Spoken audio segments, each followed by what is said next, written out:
nós temos feito toda quinta-feira, e nós hoje veremos um pouco baseado na pergunta de número 98 do Breve Catecismo de Westminster.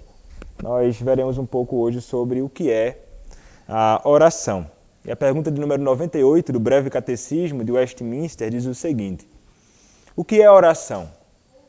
Oração é um oferecimento dos nossos desejos a Deus por coisas conformes com a sua vontade, em nome de Cristo, com a confissão dos nossos pecados e um agradecido reconhecimento das suas misericórdias. Esta é uma breve definição, muito precisa e clara, acerca do que significa oração, ou respondendo à pergunta, o que é oração? E nós já vimos e aprendemos algumas verdades fundamentais sobre oração aqui nos nossos encontros, brevemente, e até quinta-feira passada meditamos um pouco sobre a oração e a dependência de Deus, e nós vimos que a oração revela que nós realmente não somos independentes, não somos autossuficientes, mas nós precisamos do Senhor. Por essa razão, conscientes das nossas debilidades, das nossas fraquezas, nós rogamos a Deus que nos assista em nossas necessidades. Agora nós veremos um pouco algumas proposições aqui nesta resposta do Breve Catecismo de Westminster. E a primeira é o seguinte: ele vai dizer que a oração é um oferecimento dos nossos desejos a Deus. E dois textos breves nós veremos agora. O Salmo de número 10, verso de número 17. Salmo de número 10, verso de número 17, onde vai falar sobre a questão de nós oferecermos os nossos desejos a Deus. Diz assim a palavra: Tens ouvido, Senhor, o desejo dos humildes. Tu lhes fortalecerás o coração e lhes acudirás. Tu lhes fortalecerás o desejo do coração e lhes acudirás. Um outro salmo, Salmo de número 145, verso de número 19, vai nos falar um pouco mais acerca disto, quando a palavra nos diz o seguinte: Ele acode à vontade dos que o temem, atende-lhes o clamor e os salva. Estes são os textos que sustentam esta primeira proposição de que a oração é um oferecimento dos nossos desejos a Deus. Então a oração, meus irmãos, seria aquilo que nós expressamos e algo que vem do nosso próprio coração. Nós clamamos ao Senhor e a verdadeira oração, então, seria uma questão do coração. Não é simplesmente uma questão de formalidade externa. Eu vou falar palavras, lançando-as em direção a Deus, até mesmo falando o nome de Deus ou falando em nome de Cristo, mas não é somente isto. É algo que deve sair sinceramente do nosso íntimo. E o Senhor, então, será aquele que, como diz o salmista, Ele ouvirá os desejos do nosso coração. Então nós clamaremos realmente por tudo aquilo que nós temos a necessidade, por tudo aquilo que nós realmente carecemos, mas não somente nós. Nós estaremos conscientes da necessidade dos nossos irmãos em Cristo, da necessidade que a Igreja do Senhor carece, tantas coisas há que nós devemos suplicar. E então a súplica, ela vai brotar verdadeiramente do nosso ser. Será uma carta pessoal dirigida ao Senhor Deus. Porque, inclusive, a proposição nos dirá que é o oferecimento dos nossos desejos a Deus. Nós oramos, então, a Deus, o Pai. E aqui fica até uma coisa que nós devemos entender, né? Nós nunca oramos a Deus, o Filho. Nós nunca oramos a Deus, o Espírito Santo. A primeira pessoa da Trindade, Deus, o Pai, é a quem nós rogamos. Até o próprio Senhor Jesus Cristo, nós veremos mais à frente, ele vai dizer: Pai nosso que estás nos céus. Ele vai rogar a Deus, o Pai. Então, toda a oração e o oferecimento dos nossos desejos é em direção a Deus, o Pai. Por essa razão, nós clamamos assim.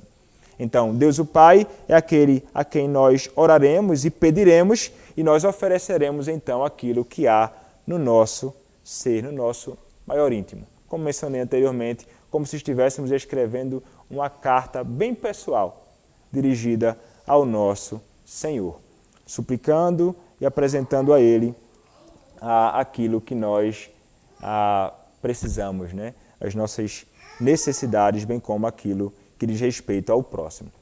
Então, esta primeira proposição vai nos ensinar isto. Inclusive vai rebater e vai lançar por terra a ideia daqueles que estão envolvidos com um tipo de oração que não é uma oração feita a Deus o Pai. Os chamados papistas, né, ou romanistas, são aqueles que estão envolvidos muitas vezes a rogar a Maria. A Escritura com clareza nos dirá, Maria não deve ser aquela a quem nós devemos orar. Maria não é Deus, que é um tipo de oração que não é oração. Por mais que eles imaginem que estejam pedindo algo conforme a Escritura Sagrada, o que eles estão fazendo na realidade é algo totalmente estranho àquilo que a Escritura nos mostra. Do Antigo ao Novo Testamento, nós veremos o povo de Deus apresentando as suas petições a Deus, o Pai. Em segundo lugar, uma outra proposição vai nos dizer o seguinte: a oração é um oferecimento dos nossos desejos a Deus por coisas conformes com a sua vontade. Então, vejam que a oração ao Senhor não é simplesmente feita ao Senhor de qualquer jeito. Não basta simplesmente sinceridade. Como escreveu alguém, ele vai dizer, os profetas de Baal rogaram e aclamaram sinceramente naquele momento de conflito ali. E é interessante que eles rogam a pessoa errada, eles não rogam a Deus. E eles estavam sendo sinceros naquilo ali, mas o que eles sofreram foi juízo do Senhor através do profeta de Deus.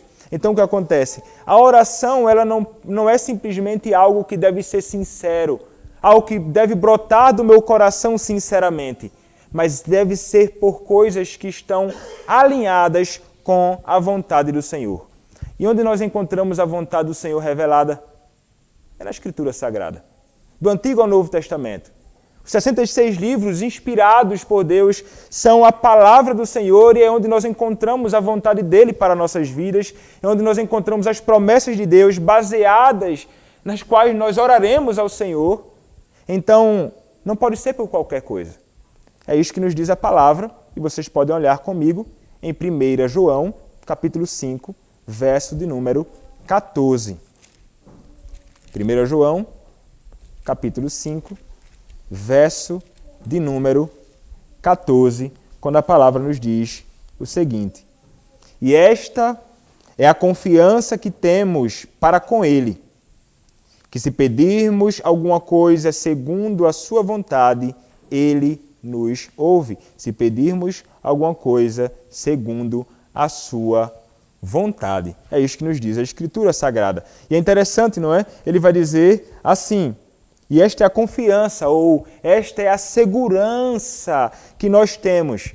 Nós podemos então nos aproximar do Senhor com segurança e nós então devemos clamar a Ele, mas jamais por coisas que a Escritura reprova. Jamais por coisas que o Senhor não aprova, mas alinhados com aquilo que Ele prescreveu e que é bom e que o agrada. Então, é estranho, inclusive, muitas pessoas por aí que fazem orações baseados em coisas erradas ou pedindo por coisas que não são lícitas. Um exemplo que nunca me esqueci, certa vez foi o pastor, eu acho que o pastor Elienay. Eu ia toda segunda-feira para um estudo que tinha lá no CLIRE, ou Projetos Puritanos, e tinham vários estudos lá toda segunda-feira. Era a ocasião que eu ia para aprender teologia, ainda não estava no seminário, e para comprar livros num preço bem em conta. E lá, então, ele certa vez falou assim: é muito estranho ver pessoas rogando por algo que Deus não aprova. Como poderei eu orar para que o Senhor abençoe no dia do domingo, no púlpito, a pregação de uma mulher no púlpito, sendo algo que Ele não aprova? Como é que eu vou pedir para que o Senhor abençoe algo que Ele reprova? Deu para entender? Como é que eu vou rogar a Deus: ó Senhor, abençoa isto que será feito aqui agora? É errado. Sei que não está alinhado com a Tua vontade, mas Senhor, abençoa. É estranho, não é? É estranho a revelação de Deus, é estranho a sua vontade para nossas vidas, é contrário à própria Escritura Sagrada. Então, rogar por algo que o Senhor reprova seria pecado. Então nós devemos considerar o que a Escritura nos diz e tentar entender qual a vontade do Senhor para nossas vidas. O que é que a Escritura nos revela acerca da vontade do Senhor? Então nós consultaremos a Escritura. E então jamais seremos inclinados a tentar rogar por algo que é contrário à vontade dele. Mas há coisas que são relacionadas e estão ligadas à vontade dele. A vontade do nosso Senhor é a nossa santificação. A vontade do Senhor é que nós nos empenhemos e vivamos diligentemente seguindo os passos do Senhor Jesus Cristo no temor do Senhor. A vontade do Senhor é que nos aproximemos cada vez mais dele e que amemos o seu santo dia e que nos dediquemos àquele dia em deveres públicos e particulares de devoção a Deus. Há questões que são claras na Escritura e são vontade do Senhor para nossas vidas e nós rogaremos a Deus por isto. Para que o Senhor aumente a nossa fé, para que o Senhor nos sustente nos seus caminhos, para que o Senhor, segundo a sua boa vontade, nos conceda a graça de termos aquilo que nós precisamos para a nossa subsistência, para que nós possamos permanecer firmes fisicamente. Rogaremos ao Senhor que nos abençoe com bênçãos espirituais, a fim de que possamos ser fortalecidos nele. Oraremos a Deus baseados naquilo que é a sua vontade. E então isto estará alinhado com os seus desejos. E então ele se agradará disto. Mas nunca nos ouvirá se pedirmos por algo que é contrário à sua vontade. Então, até aqui nós vimos, nós apresentaremos os desejos do nosso coração a Deus o Pai, mas não de qualquer jeito, em conformidade com a sua palavra e ainda em nome do Senhor Jesus Cristo. É como nos diz o breve catecismo, em conformidade com a sua vontade, em nome de Cristo. Isto é o que nos ensinará ainda João, capítulo 16, versos de número 23 a 24. João, capítulo 16, versos de número 23 e 24, a palavra nos diz o seguinte: Naquele dia, nada me perguntareis. Em verdade vos digo, se pedirdes alguma coisa,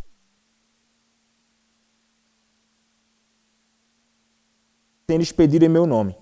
Pedi e recebereis, para que a vossa alegria seja completa. Então ele vai falar aqui sobre pedir e rogar a Deus o Pai em nome dele, ou seja, em nome do Senhor Jesus Cristo.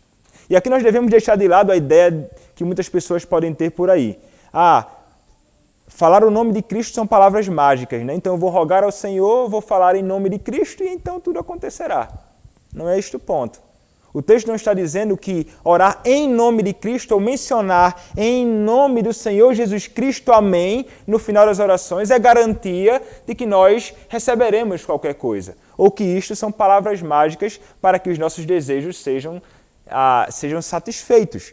Não é isso que o texto está nos querendo dizer. O que isso significa então?